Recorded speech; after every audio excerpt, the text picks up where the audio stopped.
जय सद्गुरू friends, Priyanka recipe healthy चॅनलवर तुमचं स्वागत आहे। आज आपण मसाले भात बनवणार आहोत। यासाठी मी कमीत कमी साहित्य वापरलेले आहेत। खडा मसाला वापरलेला आहे, मिरच्या वापरल्या आहेत आणि कांदा उभा चिरून घेतलेला आहे, कोथिंबीर बारीक चिरून घेतलेली आहे। तुम्हाला आणखीन काय मध्ये टाकू वाटत असेल तर टाकू शकता, डाळी वाटाणे वगैरे, बटाटा वगैरे।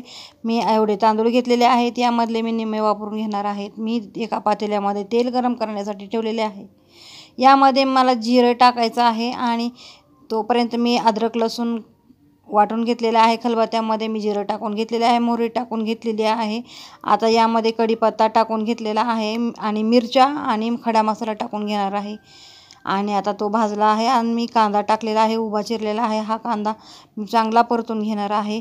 याला सोनेरी रंग येऊस मी परतून घेणार आहे। तुम्हाला माझी रेसिपी कशी वाटते ते तुम्ही कमेंटमध्ये सांगू शकता। मी आता यामध्ये लसूण बारीक केलेलं तो टाकून घेतलेला आहे, अद्रक वगैरे, आणि मी अशा पद्धतीनं हलवून घेणार आहे। आणि याला सोनेरी रंग आल्यानंतर मग आपल्याला यामध्ये हळद वगैरे मसाले टाकून घेणार आहेत आपण।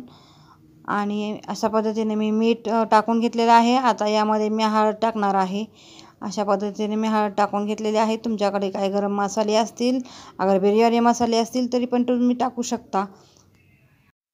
आणि यामध्ये मी हळद टाकून घेतलेली आहे। आता मी यामध्ये कोथिंबीर टाकून घेणार आहे। मी बारीक चिरून घेतलेली आहे कोथिंबीर।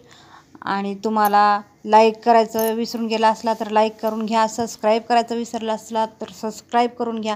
मी अशाच नवीन नवीन रेसिपी तुमच्यासाठी घेऊन येणार आहेत आणि काही किचन टिप्स पण देणार आहेत, पण तुम्ही सबस्क्राईब करायला विसरू नका, कारण आम्हाला त्यामुळे मोटिवेशन मिळतं आणि असेच नवीन नवीन व्हिडिओ तुमच्यासाठी घेऊन येतो।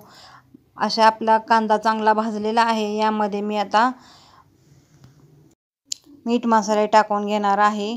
आणि तुमच्याकडे पण काही असतील सामान त्यात टाकण्याचे, डाळी वगैरे, तर तुम्ही टाकून घेऊ शकता। मी पाणी ओतलेलं आहे।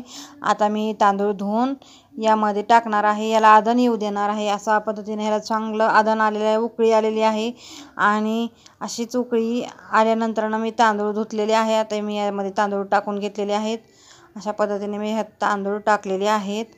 मी सगळे तांदूळ टाकून घेणार आहेत। प्लीज तुम्ही सबस्क्राईब करायला विसरला असला तर ते मात्र सबस्क्राईब करून घ्या। अशा पद्धतीने माझे सगळे तांदूळ टाकून झालेले आहेत। आता याला उकळी येऊन छान शिजू देणार आहे झाकण लावून। कुकर असलं तर तुम्ही कुकरला झाकण लावून शिजवा, किंवा पातेलं असेल तर तुम्ही असंच शिजवू शकता। आता माझा भात असा शिजत आलेला आहे, अशा पद्धतीने शिजलेला आहे। आणि मी आता ताटात वाढून घेणार आहे। कसं वाटली माझी रेसिपी? लाईक करा, शेअर करा।